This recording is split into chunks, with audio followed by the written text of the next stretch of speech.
Tamil cinema நேயர்களுக்கு வணக்கம்.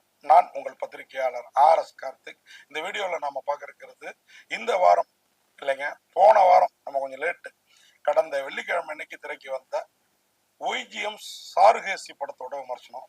YGM Charukesi சாருகேசிங்கிற ஒரு கர்நாடக வித்வானை பற்றிய கதை. ஒரு பயோபிக் மாதிரி தான். ஆனால் சாருகேசிங்கிற கேரக்டர் சுரேஷ் கிருஷ்ணாவோட கற்பனையில் வளைந்த கேரக்டர் தான். அருமையாக ஒரு படத்தை ஒய்ஜிஎம்மும் சுரேஷ் கிருஷ்ணாவும் இணைந்து தந்திருக்கிறாங்க. இந்த படம் இதே நாளில் வெளிவந்த குஷ்புவின் மகள் தயாரிப்பாளராக களமிறங்கியிருக்கிற டிஓ டபுள் ஆக்குபன்சி அளவுக்கு ஜென்சி கிட்ட கவருதா இல்லையாங்கிறது தெரியாது. ஆனால் நம்மளை மாதிரி ஒரு 40-45 வயசை தாண்டினவங்கள இந்த படம் ரொம்பவே கவரும்.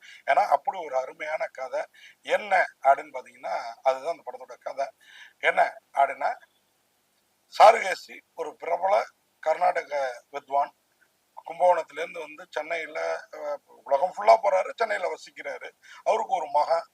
அப்பா டேலண்டாக இருந்தால் பெரும்பாலும் பிள்ளைங்க தத்தியாக தான் இருக்கு இல்லைங்களா. இவர் தத்தி கிடையாது, டேலண்ட் தான். ஆனால் திமிர் பிடித்தவர், பணத்திமிர் பிடித்தவர், ஆணவக்காரர். அப்பாவையே உன்னால தான் எனக்கு பேரே கிடைக்க மாட்டேங்குது, எங்கே போனாலும் சாருகேசியோட பிள்ளையான்னு எனக்கு வாய்ப்பு தட்டி போகுது, அவர் பிள்ளைதானா நீ பண்ணுவ அப்படின்ற ரேஞ்சில் என்னை வச்சிருக்கிறாங்க, அது எனக்கு பிடிக்கல அப்படின்றாரு. இதுக்காக கார் எடுத்துட்டு போய் ஃபுல்லாக சரக்கு அடிச்சுட்டு சென்ட்ரல் மீடியனில் விடுறது, பேரிகார்டில் விடுறது, அதுக்கு போலீஸ் பிடிச்சி வச்சுக்கிட்டு உங்கள் அப்பாவை அழைக்கிறது, அங்கே போய் பையனுக்காக ரிக்வஸ்ட் பண்ணி மானம் போயிடும் அப்படின்னு கேட்குறது. இவ்வளோ பெரிய மனுஷன் நீங்கள் கெஞ்சுறீங்க, அவன் எங்களை திட்டுறான், விடமாட்டான் அப்படின்னு அந்த போலீஸ் இன்ஸ்பெக்டர் இந்த புள்ள மீது வன்மம் கட்டுறது. ஐயோ என் பிள்ளைய அடிச்சிடாதீங்கன்னு பதறது. இப்படி பிள்ளைய கவர்ந்து பண்ணிட்டு இருக்காரு. ஆனால் புள்ள அப்பனை அறவே வெறுக்குது. இந்த சூழல், இந்த நேரத்தில் சாருகேசிக்கு ஒரு ஞாபக மறதி நோய் வருது. அவருக்கு பக்கபலமாக இருக்கிற மனைவி சுகாசினியும் தம்பி மாதிரி இருக்கிற தலைவாசல் விஜயும் தாங்குன்னு தாங்குறாங்க.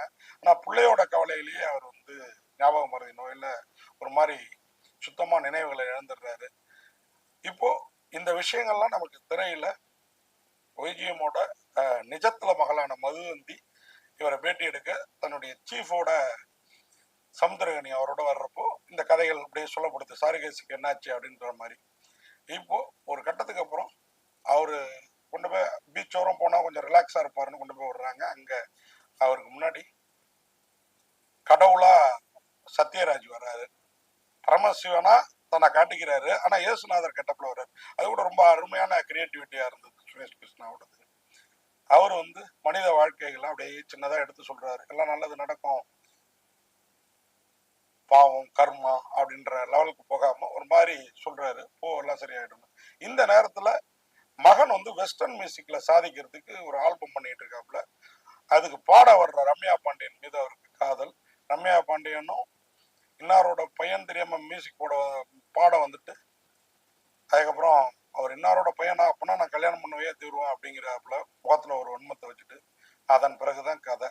காரணம், ரம்யா பாண்டியன் இந்த குடும்பத்தோட ரகசியங்களை தெரிஞ்சிருக்கிறாரு. அந்த ரகசியங்களால மாமனார் மாமியாரை மதிக்காம இருக்கிறாரு. அதுலதான் ஒய்ஜிஎம்க்கு இப்படி ஒரு வியாதி பெருசாயிடுது. ஒரு கட்டத்துக்கு அப்புறம் ரம்யா பாண்டியனுக்கு மாமனாரும் மாமியாரும் நல்லவங்க, அவங்க மேல தப்பு இல்லை, தான் நினைச்சது தவறு, அப்படி அவர் என்ன நினைச்சாரு அப்படிங்கிறதுக்கெல்லாம் வித்தியாசமாவும் விறுவிறுப்பாகவும் விடை சொல்றது இல்லாம இந்த ஞாபக மறதி நோயிலேருந்து ஒய்ஜிஎம் மீண்டாரா, மகனுக்கு அப்பா மீது பாசம் வந்ததா, அப்பா படுத்த படுக்கையா கிடைக்கிறப்போ தன் அப்பா யாரு, தான் ஏன் அவர்கிட்ட இப்படி நடந்துக்கிறோம் அப்படிங்கிற புள்ள உணர்ந்தானா, அப்பா மீது பாசம் காண்பித்தானா, அந்த பாசத்தை பார்க்க அப்பா இருந்தாரா இறந்தாரா அப்படிங்கிறதுக்கெல்லாம் வித்தியாசமாகவும் விறுவிறுப்பாகவும் விடை சொல்லியிருக்கிற ஒரு ஒரு ஒரு ஒரு ஒரு நாவல்ட்டியான படம் தான் இந்த சாருகேசி, ஒய்ஜிஎம் சாருகேசி.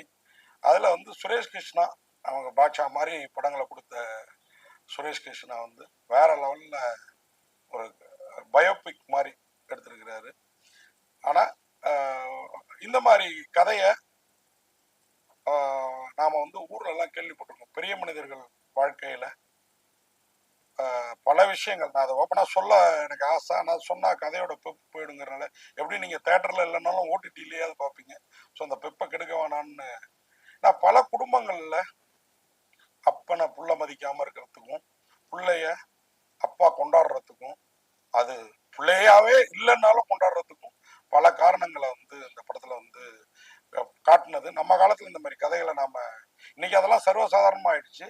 ஆனா அப்படிப்பட்ட குடும்ப ரகசியம் வெளில தெரிஞ்சிடக்கூடாதுன்னு ஒய்ஜிஎம்மும் சுகாசினியும் படுறப்பாடு, ரம்யா பாண்டியன் உங்க முகத்திலேயே கிழிச்சே ஆவன்னு புரிஞ்சிக்காம சொல்றது எல்லாமே சிறப்பா இருந்தது.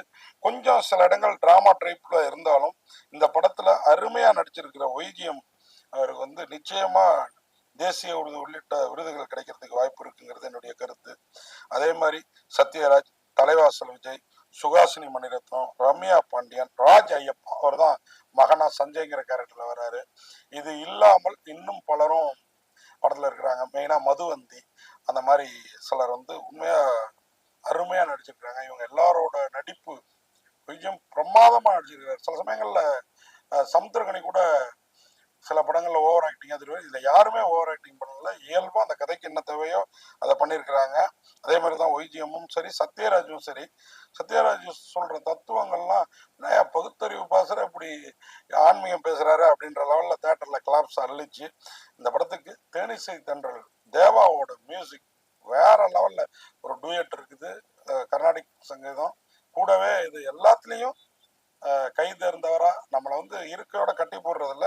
ஒய்ஜிஎம் நடிப்பு, சத்யராஜ் நடிப்பு, சமுத்திரகனி நடிப்பு மாதிரியே, சுகாசினி மணிரத்னம் நடிப்பு, தலைவாசல் விஜய் நடிப்பு மாதிரியே தேனிசை தென்றலோட மியூசிக்கும் இருந்ததுங்கிறது தான் அந்த படத்தோட பெரிய ஹைலைட். உண்மையாவே அதே மாதிரி இந்த படத்துடைய ஒளிப்பதிவு, அதே மாதிரி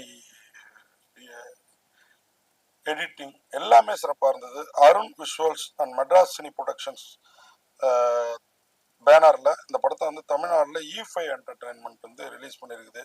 உண்மையாக அந்த படத்துக்கு நிறைய தேட்டர் கிடைக்கல அப்படின்லாம் இருந்தது. ஆனால் ரிலீஸ் ஆகிருக்கிற தேட்டர்களில் இந்த படத்தை மக்கள் வரவேற்ற இன்னும் பல தேட்டர்கள் கிடைக்கும். இந்த மாதிரி கதைகளையும் கொண்டாடணும். இதே நாளில் வெளிவந்திருக்கிற நான் ஏற்கனவே சொன்ன மாதிரி டபுள் ஆக்குபென்சி, ஹபீபி அருமையான படம். அது கூட அதை ரிவ்யூ அதில் சொல்கிறேன் நான். இந்த மாதிரி இருந்தாலும் இந்த படங்களையும் கொண்டாடணும். ஏன்னா அவ்வளோ அருமையான ஒரு அழுத்தமான கதையோட சுரேஷ் கிருஷ்ணா இயக்கியிருக்கிறாரு, ஒய்ஜிஎம் உள்ளிட்டவர்கள் நடிச்சிருக்கிறாங்க அப்படிங்கிறத சொல்லி இந்த படம் சாருகேசி நிச்சயமா உங்களை ஏதோ ஒரு விதத்துல ஆமாம்ல இப்படிலாம் உலகத்துல இருக்குல்ல அப்படின்னு யோசிக்க வைக்கும். அதுதான் இந்த படத்தோட வெற்றி அப்படிங்கிறத சொல்லி இந்த படத்துக்கு பத்திரிகையாளர் RS கார்த்திக் எனது பார்வையில 10க்கு 7 மதிப்பெண் கொடுத்து விடைபெறுறேன். நன்றி, வணக்கம்.